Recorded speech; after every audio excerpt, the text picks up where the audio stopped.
Good morning, students. Today we are going to read 17th chapter of our English reader book. The name of our chapter is The Largest Animal.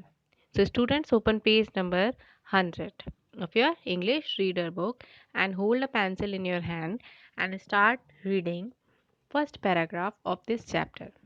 Our world is full of wonders. Some are man made and some are made by the nature. You might have known about the longest and largest mountain, continent, bridge, oceans, country, city, etc. But do you know which is the largest animal in the world?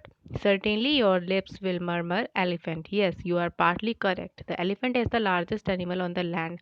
However, the nature has given us another creature which can swallow your so called largest animal, elephant, just like a tablet you swallow.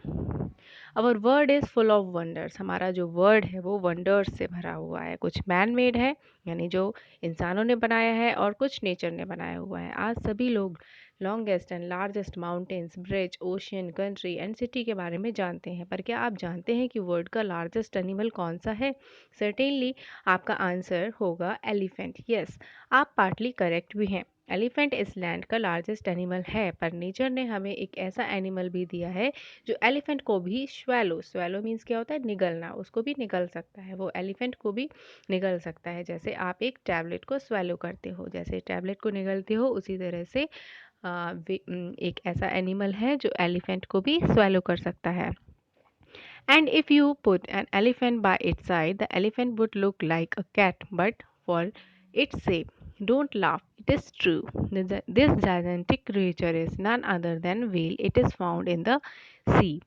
There are various kinds of whales in the sea. Amongst them, the blue whale is the largest. It grows about 100 feet long. Some of them weight more than 120 tons, while the normal weight of an elephant is more than 7 tons. अगर आप elephant को उसके पास रखोगे, किसके पास? Well के पास, तो वो उसके सामने एलिफेंट जो है वो कैट के जैसा नज़र आएगा. ये क्रिएचर कौन सा है? वेल. अगर वेल के पास में आप एलिफेंट को रखते हैं तो वो कैट की तरह दिखेगा. कौन? एलिफेंट. जो सी मीन्स क्या होता है? समुद्र में पाया जाता है. कौन? Blue whale. सी में बहुत सारी वेल्स होती हैं. उनके बीच में जो ब्लू व्हेल होती है वो लार्जेस्ट होती है. ये 100 फीट लॉन्ग होती है. कुछ वेल्स 120 टन से भी ज़्यादा हैवी होती हैं, जबकि ये नॉर्मल एलिफेंट 7 टन से ज़्यादा हैवी नहीं होते हैं. Okay, then come to their food requirement. You may need 2 chapatis, a little dal, and some fruits, all weighing a few hundreds gram in a single meal. But do you believe single meal of a whale is of 2 to 3 tons of food? Now you may wonder, if a whale eats so much food at each meal and there are lakhs of such whales in the sea, then how many fishes are left in the sea for us to catch? अब हम उनकी food requirement की बात करते हैं. किसके food requirement की? Whales के. आप 2 चपातीस, लिटिल दाल और कुछ फ्रूट्स खाते हैं. हम सभी लोग हैं ना, इतना ही खाते हैं, जो कुछ 100 ग्राम्स के होते हैं. एक सिंगल मील में हम एक बार के खाने में थोड़ी सी चपाती और थोड़ी सी दाल एंड फ्रूट्स खाते हैं. पर क्या आप बिलीव करोगे कि जो वेल का सिंगल मील है, मतलब एक बार का जो खाना है, वो कितना है? 2 to 3 टन तक होता है. अब आपको लगेगा कि जब वेल एक सिंगल मील में इतना सारा खाना खाती है और सी में लाखों वेल्स हैं, तो फिर उसमें हमें कैच करने के लिए कितनी फिश बचेंगी? यानी सारी फिशेस वेल्स ही खा जाएंगी, तो फिर हम फिशेस को कैच कैसे कर पाते हैं? Okay, so now come to the next paragraph. But oceans are vast and whales do not eat so much fish. The blue whales live wholly on plankton. A stretch of plankton is spread over miles and miles on seawater. Another type of whale is the sperm whale. It is the second largest whale. It grows about 60 feet. Inside its huge skull, there are large spaces filled with a clear oil called spermaceti. This oil is used in making candles and cosmetics. Because of the presence of spermaceti, it has got the name sperm whale. लेकिन oceans जो होते हैं वो बहुत बड़े होते हैं. Vast means क्या होता है? बड़े. और वेल्स ज़्यादा फिश नहीं खाती हैं. वेल्स प्लैंकटन को खाकर जिंदा रहती हैं। प्लैंकटन सी वाटर में कई मीलों तक फैला रहता है। जो दूसरी वेल्स का टाइप है वो क्या है? स्पर्म वेल है। ये सेकंड लार्जेस्ट वेल है, यानी जो सेकंड लार्जेस्ट वेल है उसको क्या कहते हैं? Sperm whale. ओके, ये 60 फीट बड़ी होती है, मतलब इसकी लेंथ जो होती है वो कितनी होती है? 60 फीट। उसका स्कल क्लियर ऑयल से भरा होता है, जैसे स्पर्मासेटी कहते हैं। इसका ऑयल जो है वो किसके काम में आता है? कैंडल्स और कॉस्मेटिक्स बनाने में यूज होता है। इस वेल के अंदर स्पर्मासेटी होता है, इसीलिए इसे स्पर्म वेल का नाम दिया गया है। स्पर्म वेल को स्पर्म वेल का नेम क्यों दिया गया है? क्योंकि इसके अंदर स्पर्मासेटी होता है और spermaceti oils and candles and cosmetics के यूज में आता है। Okay, now let's move on page number 101. These giant animals of the sea eat gigantic squids, which are themselves nearly 30 feet long. When these squids stretch arm out, they are almost 50 feet long as the whales that eat them. Sperm whales are powerful divers. They can dive 1500 feet deep in the sea to fight fierce battle with the giant squids. The whales are mammals, as such, they cannot breathe underwater for a long time. If water gets into their lungs, they would drown just as we would. When the whale want to breathe, they come up to the surface of the water, draw in fresh air, and go down again. According to the marine biologist, whales were once land animals and later adapted themselves to live in the sea. The whales do not lay eggs as the fish do. They give birth to young ones and feed them with their milk. ये जो giant animals हैं वो gigantic squids में fish जो खुद 30 feats long होती हैं उनको खाती हैं। जब ये स्क्विड्स अपने आर्म्स को स्ट्रेच करती हैं तो ये 50 फीट लॉन्ग हो जाती हैं, जितनी की वो वेल लॉन्ग होती है, वो उन्हें खाती है। स्पर्म वेल्स बहुत अच्छी डाइवर्स होती हैं। डाइवर्स मीन सी में डुबकी मारने वाली। स्पर्म वेल सी में 1500 फीट डीप डाइव कर सकती है जब वो जायंट स्क्विड के साथ लड़ाई कर रही होती है, जब उनके साथ फाइटिंग कर रही होती है। वेल्स मैमल्स होती हैं जो बहुत लंबे टाइम तक वाटर में ब्रीथ नहीं करती हैं। जब वाटर उनके लंग्स में चला जाता है तो वो भी हमारी तरह डूब जाती हैं। जब वेल्स को सांस लेने की ज़रूरत होती है तो वो वाटर के अपर सरफेस पर आती हैं और फिर नीचे चली जाती हैं। मैराइन बायोलॉजिस्ट के अकॉर्डिंग वेल्स पहले लैंड एनिमल थी, फिर उन्होंने सी में रहने के लिए अपने आप को अडेप्ट कर लिया। वेल्स एग नहीं देती हैं जैसे कि दूसरी फिश देती हैं। वो यंग वंस को बर्थ देती हैं और उन्हें अपना मिल्क फीड कराती हैं। You may wonder, how can whales dive down to such great depth and stay there for long? How often can they come up and breathe in the middle of their battles with the giant squids? Well, they do not have to breathe as many times as we do. They breathe in several rooms full of air at a time and can hold their breath for quite long intervals.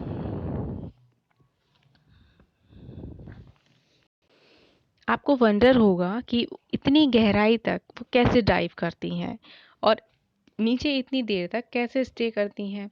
जब वो giant squid से fighting कर रही होती हैं तो उसके बीच में वो कैसे करती हैं, वो उसमें बीच में ब्रीथ करने के लिए ऊपर आती हैं और एक बार बहुत सारी सांस ले लेती हैं और लंबे टाइम तक उस सांस को रोक कर फिर नीचे चली जाती हैं और स्क्विड्स के साथ फाइटिंग करती रहें। What about their inner portions? Yes, the lungs and stomachs of whales are as large as rooms in our houses. In their chambers, a man can walk about. There is an interesting and thrilling news report about a man who was swallowed by a whale. When the whale swallowed the man, whale was caught by his companion. When they tore the whale and took him out, he was in a fainted state, but not dead. His face and hands suffered serious burns, while his clothes and shoes had protected the rest of the body. When he came to senses, he told his friend what happened inside the whale. He walked in the sea giant's stomach, feeling its wall in the darkness to see if there was any outlet to escape, but in vain. He was wondering what to do when the whale began to digest him. His face and hands were burned by the digestive acids of the whale's stomach. अब हम उनके inner portions की बात करेंगे। किसके inner portions की? Whales के। उनके लंग्स और स्टमक आपके घरों में जैसे बड़े-बड़े रूम होते हैं ना, बिल्कुल उसके बराबर के होते हैं। क्या? व्हेल्स का जो स्टमक होता है वो कितना बड़ा होता है? रूम्स के बराबर। कि उसके अंदर मैन वॉक भी कर सकता है। यहाँ पर एक इंटरेस्टिंग एंड थ्रिलिंग न्यूज़ है। किसके बारे में? व्हेल्स के बारे में। एक ऐसे इंसान के बारे में जो जिस इंसान ने बताई है हमें, जो व्हेल के अंदर जाके वापस आ चुका है। तो उस इंसान ने बताई है जिसे व्हेल ने स्वेलो कर लिया था। जब एक मैन को व्हेल ने स्वेलो कर लिया था तो उसके कंपेनियन ने उसे पकड़ लिया। कंपेनियन मीन्स उसका फ्रेंड, मतलब जिस इंसान को व्हेल ने स्वेलो किया उसके फ्रेंड ने किसको पकड़ लिया? व्हेल को। जब उस व्हेल को पकड़ने के बाद उन्होंने व्हेल को टोर किया। टोर किया मतलब उसको चीर फाड़ करा, है ना, अपने फ्रेंड को निकालने के लिए। फिर अपने फ्रेंड को बाहर निकाला तो क्या देखा उन्होंने कि उसका जो फ्रेंड था, जो व्हेल के अंदर से बाहर हमने निकाला है, वो फ्रेंड मरा नहीं था, वो डेड नहीं था। वो कैसा था? बेहोश था, फेंटेड स्टेट में था। उसका फेस और हैंड्स जल गए थे और उसके क्लोथ्स एंड शूज ने उसकी बॉडी को जलने से बचा लिया था, है ना, प्रोटेक्ट कर लिया था। जब उसे होश आया तो उसने अपने फ्रेंड को, जिसने उस व्हेल को पकड़ा था, उसको बताया कि जब वो व्हेल के अंदर था तो क्या हुआ। उसने कहा कि वो व्हेल के अंदर चला, यानी वॉकिंग की उसके अंदर, उसने उसकी वॉल्स को उसने डार्कनेस में फील किया, क्योंकि जब वो उसके अंदर था तो उसको सिर्फ अंधेरा ही दिखाई दे रहा था व्हेल के अंदर। तो उसने उसके जो साइड्स को टच करके फील किया और उसने कोशिश करने की कोशिश भी की कि वो किसी भी तरह से बाहर चला जाए, उसको कहीं ना कहीं से रास्ता मिल जाए। उसे बहुत डर लग रहा था कि जब व्हेल उसे डाइजेस्ट करना शुरू करेगी तो उसका क्या होगा। उसके हैंड्स और फेस व्हेल के स्टमक के एसिड से बुरी तरह से जल गए थे। Indeed, the man was swallowed by the whale accidentally along with several tons of planktons. Big whales normally do not kill human beings or other large animals. Only the fire killer whales do that. These are small whales about 15 to 20 feet long and 3 to 4 tons in weight.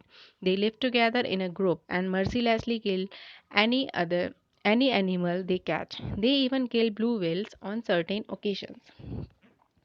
ये सच है कि जैसे whales कई ton planktons को swallow कर लेती हैं, उसी तरह वो एक इंसान को भी स्वेलो कर लेती हैं।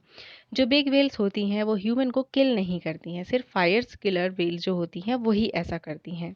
ये स्मॉल व्हेल्स होती हैं जो 15 टू 20 फीट लॉन्ग होती हैं और वेट में 3 टू 4 टन्स की होती हैं। ये ग्रुप में एक साथ रहती हैं। जिन एनिमल को ये कैच करती हैं उन्हें मर्सीलेसली मीन्स विदाउट काइंडनेस किल करती हैं। ये कभी कभी ब्लू व्हेल्स को भी किल करती हैं।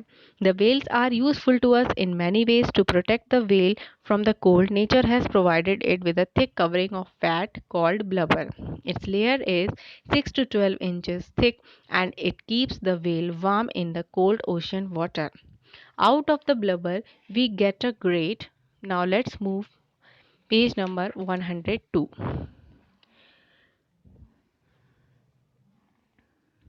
Quantity of oil. One large whale's blubber yield about 30 tons of whale oil. It is used in making soaps, margarine and several other things. Ambergris is obtained from whale's stomach. It is used in manufacturing expensive perfumes. Its oil is given to sick children and other invalids. Whales कई तरीके से हमारे लिए useful होती हैं। whales को ठंड से बचाने के लिए नेचर ने उसे थिक कवरिंग फैट की प्रोवाइड की है, जिसे ब्लबर कहते हैं। यानी जो उसकी ऊपर का स्किन है जो बहुत मोटी होती है उसको क्या कहते हैं? ब्लबर कहते हैं, जिससे वो उसको कोल्ड से प्रोटेक्शन मिलता है। इसकी लेयर 6 से 12 इंचेस थिक होती है इसकी स्किन की और ये वेल्स को कोल्ड ओशियन वाटर में वार्म मीन्स गर्म बनाए रखती हैं। वार्म मीन्स क्या होता है? गर्म। कोल्ड ओशियन का जब वाटर ठंड में बहुत ठंडा हो जाता है तो उसको गर्म बनाने के काम कौन करता है? यही ब्लबर करता है, जो इनकी आउटर स्किन होती है जो 6 से लेके 12 इंचेस थिक होती है। ब्लबर के ऊपरी सतह पर हमें ऑयल की लार्ज क्वांटिटी मिलती है। व्हेल के ब्लबर में लगभग 30 टन्स ऑयल होता है। ये ऑयल सोप, मार्गराइन मीन्स नकली मक्खन और बहुत सारी दूसरी चीज़ों को बनाने में काम आता है। व्हेल्स की बोन्स और मीट भी बहुत यूज़फुल होती हैं।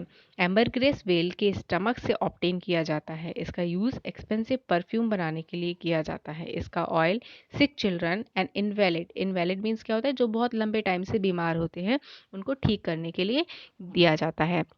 Whale hunting as very difficult in the past, but nowadays it has become easier. Hunters use motorboats with harpoon guns, which can shoot the harpoons at the whale. Hunting has become easier and safer, so a large number of whales are killed mercilessly every year. If their killing continues, there would be no more whales left in the world. No one wants the largest animal to disappear from our planet. Keeping in view their significance, some years ago the countries of the world agreed to control their killing, and the hunters are allowed to hunt a certain number of whales each year. We must let them live and help to save their generation. Whales hunting पहले बहुत difficult हुआ करती थी, पर ये बहुत अब easy हो गई है। आज हंटर्स मोटर बोट का यूज़ करते हैं हार्पून गन के साथ, जिससे वो व्हेल को शूट कर सकें। अब व्हेल्स की हंटिंग करना बहुत ही ईज़ी एंड सेफ हो गया है, इसीलिए हर साल व्हेल्स की हंटिंग मर्सीलेसली की जा रही है। Mercilessly mean without kindness. और अगर इसी तरह से व्हेल्स की हंटिंग कंटिन्यू होती रही तो व्हेल्स पूरे वर्ल्ड से कम हो जाएंगी। आज कोई नहीं चाहता कि व्हेल्स हमारे प्लैनेट से डिसअपियर हो जाएं।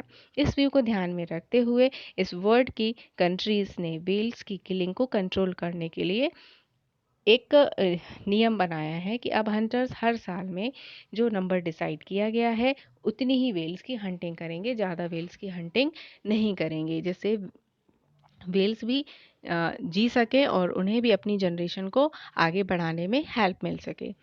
Okay, so today's video is over. We have studied about whale. उनका खाने के बारे में हमने इसमें पढ़ा, वो किस तरह की उनका वेट होता है और उसका जो ऑयल है और उनके जो मीट है वो किस चीज़ों के लिए काम में आता है। इन सारी चीज़ों की नॉलेज हमें आज इस चैप्टर से मिली है।